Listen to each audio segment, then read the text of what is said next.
It is mind control, but it's me controlling my mind. Dr. Quinn used the same approach while working with boxer Steve Collins to enable him to achieve his goal to become world champion. At the time of that fight coming round, I was physically and mentally at my worst. I wanted to do anything possible I could to win this fight, and I needed help, and that's the bottom line. And I remembered not too long beforehand seeing Tony Quinn's program on the RTE show, where he'd done some work with people who were having serious, major operations, and these people, like, to be blunt, were getting cut open, and these people had these operations without taking anaesthetic. They didn't feel pain. They bled very little, if at all, in some cases. The medical world were baffled. Me as a layperson, I was baffled. I said, this was great. Now, when my fight came around, I thought back and I said, well, I need help, and this kind of help will be perfect for me. This is what I want. So I contacted Tony and asked him for his help to prepare me for this fight. Now, I was very enthusiastic about this because I always had this idea in the back of my mind I was going to train this world champion.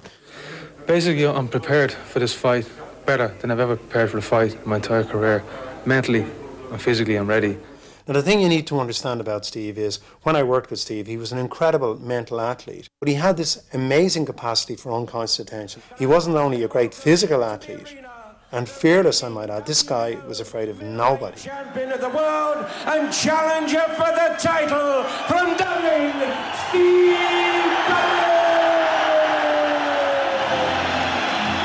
And that is a man who believes he has a date with destiny tonight. I wanted to see how the mind would work in particular. But he had this amazing capacity for unconscious attention. In a very short period of time, Steve changed his entire style of boxing.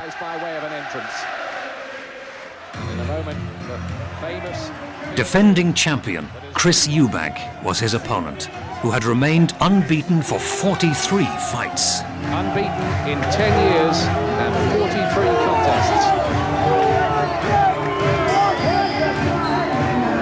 In turn, he's been called... It is mind control, but it's me controlling my mind.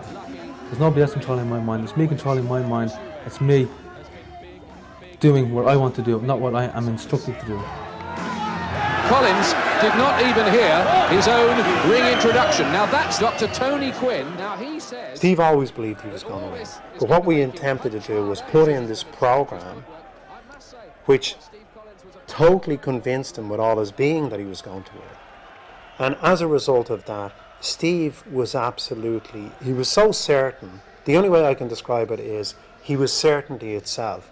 He was absolutely frightening. And what happened is my mind would wrap around these goals, and there would be no opposing thoughts. These were what I wanted, and these were the results I was going to get, and nothing would stop me doing it. Because of this control, my mind is more in touch with my body. My body won't push myself beyond my fitness. My body will bring me all the way up to that limit, but I won't go beyond. Because I can control my bleeding, because I can control my pain, I am actually in a much more safe position.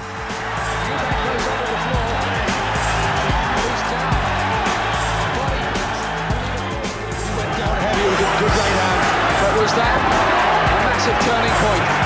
Looks like a man who might have fought his fight, Collins. And all those are fight in there as well from Eubank. For the last couple of rounds, they both hold up their hands aloft. Who's the winner and the new? Collins has won it! I'd no doubt I win, no doubt at all. I haven't fought for 10.5 months, and look how easy I fought tonight. I've been inactive for nearly 11 months. I am the best pound-for-pound fighter in the world. And who's going to prove me wrong? Nobody. And if anyone thinks they can't, bring him on. Indeed, Collins proved his point with many successful defences of his title, including a rematch with Eubank and 2 bouts with Nigel Benn. He retired undefeated.